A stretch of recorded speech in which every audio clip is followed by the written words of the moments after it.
What's going on, guys? Back at you with another YouTube video.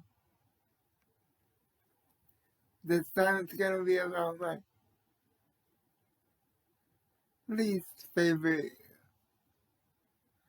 basketball player, jester 23, and the real truth about him and LA. But before I get into that, let me give a shout out to Cartino for Life. Welcome to HDII TV. Quality around best life. Self-talk, who did it this time? The Little Brothers, Scrub Zero, Defense for the Win Show, and Fireball Loving. Strictly no limit to my success. Sorry, Strictly, I had to do it. And also, shout out to Lobo, Aquamo, and all my mods. And on the sports side, shout out to my guys at Let's Talk Jets, my guy Brandon at the Hawks, that's my guy. Seahawks Brandon Nelson. If you're looking for music,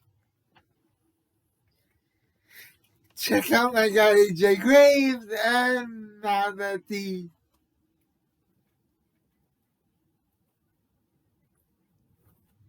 two minutes are almost up, let's get into this video.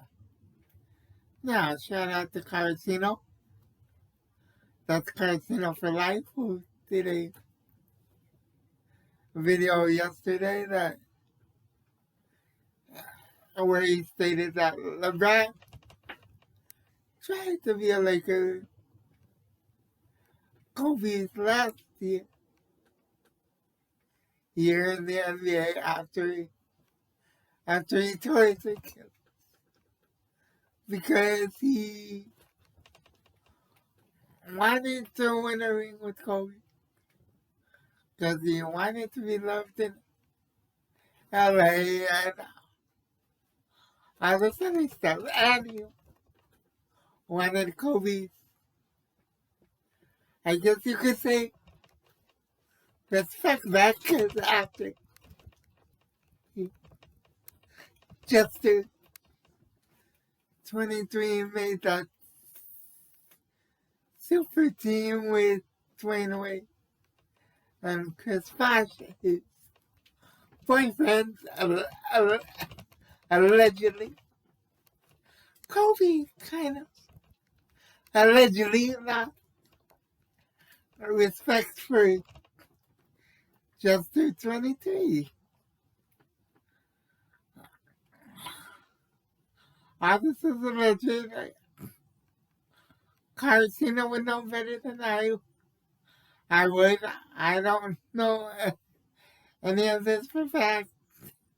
Go check out Cartino's video on this yesterday. But anyway, the thing that rubbed Kobe the wrong way is that Jester 23 tried to become a Laker while Kobe was having surgery. Thankfully, Mitch Kupchak axed the idea from the beginning. Shout out to Mitch Kupchak, who tried his best while he still had Kobe, but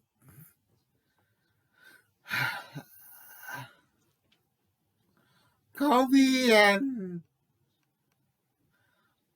by himself wasn't gonna do much his final years, especially when everyone wants to play with just the 23 and other young players like Kevin Durant, Russell Westbrook, James Harden, Steph Curry, Klay Thompson were under contracts with other teams, and there was no way their teams were going to give them up for nothing.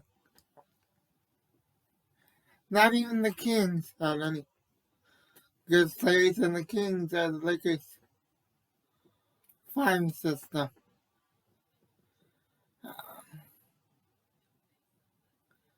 So, yeah. That and Kobe didn't want to create a super team. Now here's where I have a problem with the word super team. Super teams can be beat. Kobe would know. He was on one with him, Shaq, Karl Malone, Gary Payton, Derek Fisher, I believe. I can't remember if I don't think Robert Horry was on that team. Somebody fact check me on that in the comments. But I think Rick Fox was still on that team, even though he's not one of the greatest players of all time. He was a great Laker for the years he played with the Lakers. But that's neither here nor there. So they have 6 good players, but they got beat by a great defensive Detroit Pistons team in the NBA Finals. Shout out to Ben Wallace, Rasheed Wallace, Chauncey Billups, and Tayshaun Prince. But anyway, and the guys on that team. But anyway, for Kobe's last years, he wanted to build up a foundation, and he did that with Julius Randle, Jordan Clarkson, and Larry Nance Jr., I should say. What the heck happened? Damn, it's like, what would happen to him is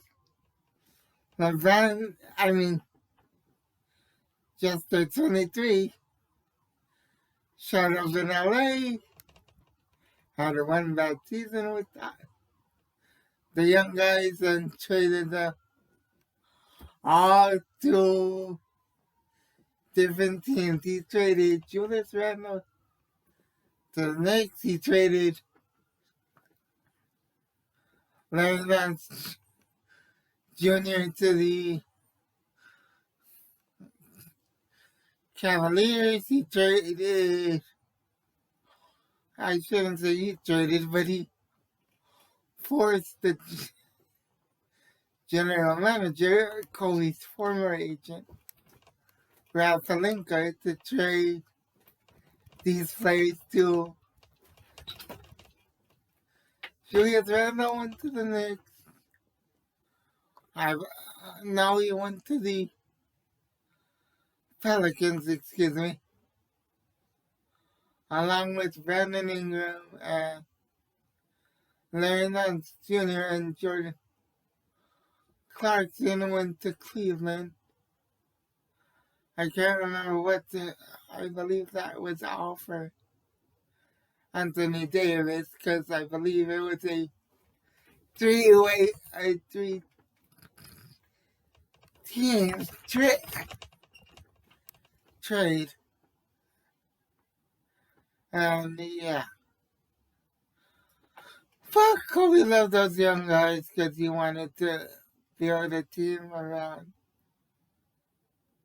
young players, not like the Lakers you see now, where it's a bunch of old men who can't play defense and are all ball dominant players who can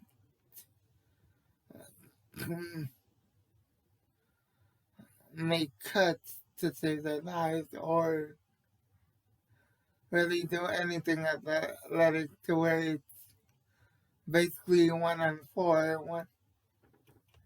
The one player who has the ball again. Or I should say 1-on-5. The one player who has the ball again. All 5 defenders, except a guy who will stand in the corner in case the driver gets double teamed, then can kick it out to a shooter. Like, that's Zach Lamore. So, yeah, that's basically the Lakers offense in a nutshell. Nowadays, there's no movement of players at all. The players are too old to even move around the court. But that's besides the point. So, the Lakers ownership wanted to bring in jester 23 because they said,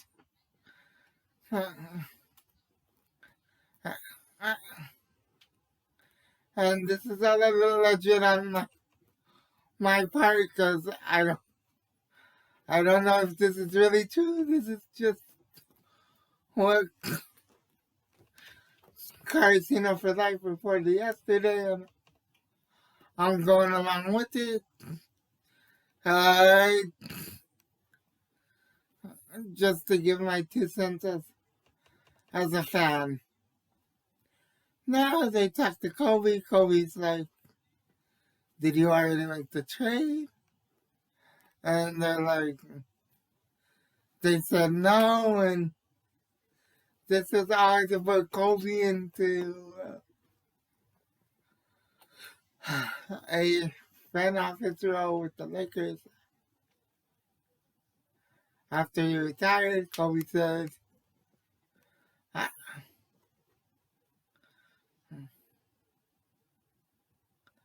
I don't really want to play with just the 23 because his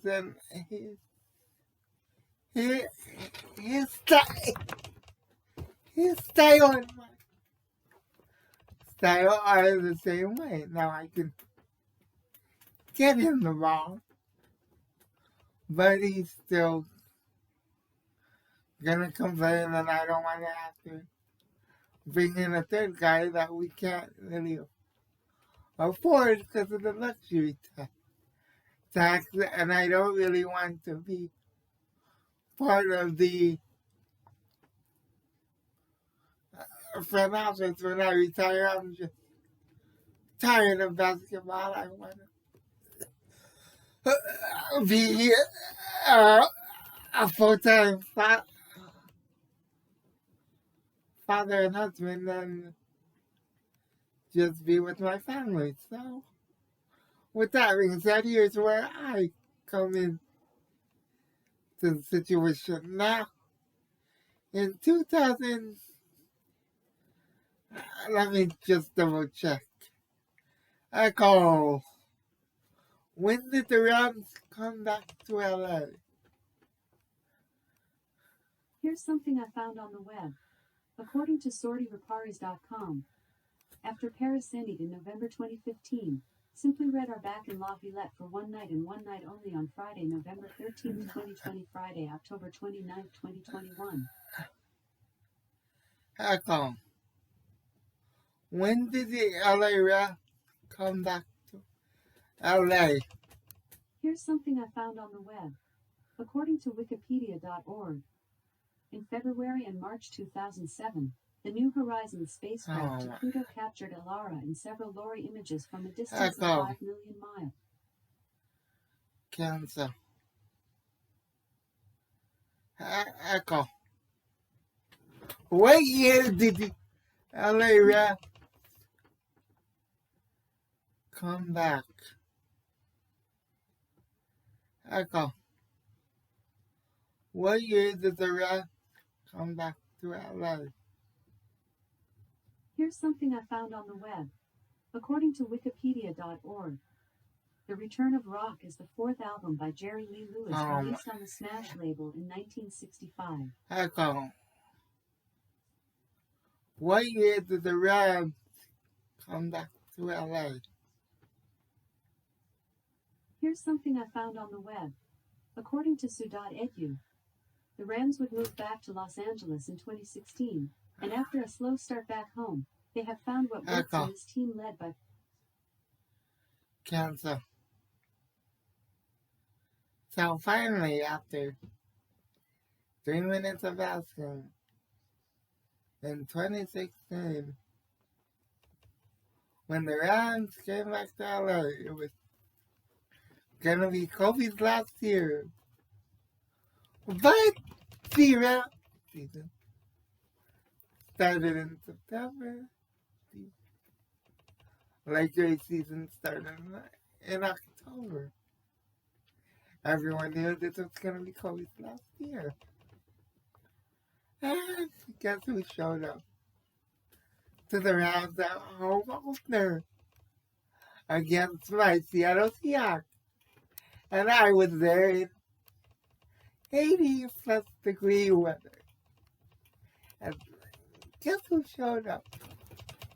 Coming out of the tunnel of the Coliseum. Not Kobe Bryant, but jester 23. As soon as people saw him, they moved. He was wearing a Rams jersey, Rams hat. I'm like, this isn't a sign of good things to come at all. Not at all. I didn't even have to wonder what he was doing. The signs were already on. The paint was already on the wall. You could see the signs already forming. Jester 23 was coming to LA. He got booed out of the Coliseum. People were chanting Kobe. They were saying Jester 23 sucks. Of course, anybody who realized what I'm talking about, they weren't saying Jester 23. They were saying his actual name. But that's besides the point. So he was getting no love from LA at all. Except from little kids that wanted his autograph. I don't think he signed one. He just came out, stood on the field, and went back in the tunnel into I'm guessing they had suites at the Coliseum. I'm not really sure. Don't really care where you went. But after he became a free agent after 2017, people were asking, oh, where's he going to go? Is he going to stay in Cleveland? Is he going to go back to Miami? I'm like, come on, really? He showed up to Rams home opener game last year with nothing but LA stuff. Like, this isn't going to be a big surprise where he goes. And he came to LA last. Traded for Anthony Davis. Still lost. Again. Was having a losing season. The pandemic hit. They played in the bubble. They won a Kobe, unfortunately, passed away pandemic season should have been canceled. They were still practicing illegally because LA was supposed to be a lockdown,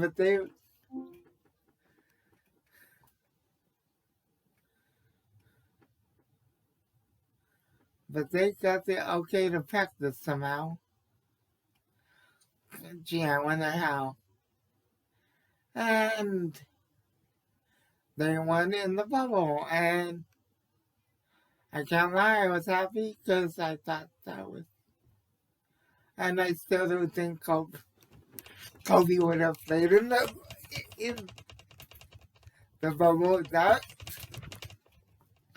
dominated and would have been happy to get another ring. So on Instagram, if you go back to my timeline on Instagram, you can see I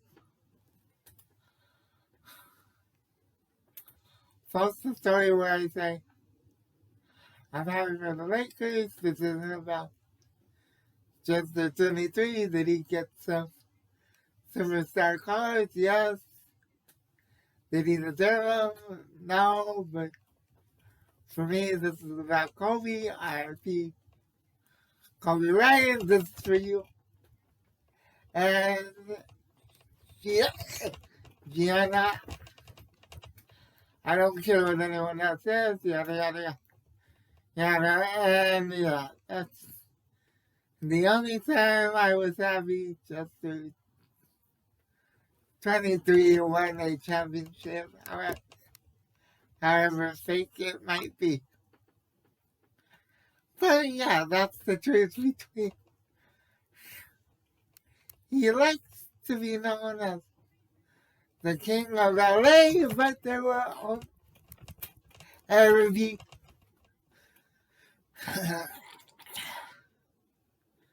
three kings of LA. Kareem Abdul-Jabbar, Magic Johnson, and Kobe Bean Bryant. I'm sorry, Irvin Magic Johnson and Kobe Bean Bryant. Just to 23 and Shaquille O'Neal are not on that list of LA Lakers greats. Now, you could say Jerry West, but I think he was still on the Minneapolis Lakers. But somebody will have to, in fact, check me on that as well. And with that being said, into the next video, God first, God. And that is the truth of chapter 23 and LA. So if you liked what you heard, make sure you hit the like button. Make sure you hit the, if you're just seeing this face for the first time and your camera hasn't cracked, hit the subscribe button, hit the notification bell to make sure you know when all my videos go live. And if you're feeling generous, you can donate to the page using the Cash App Seahawks Jose. And until the next one, God first. God bless. Stay safe. Stay out of trouble. And until the next video, I'm out. Peace.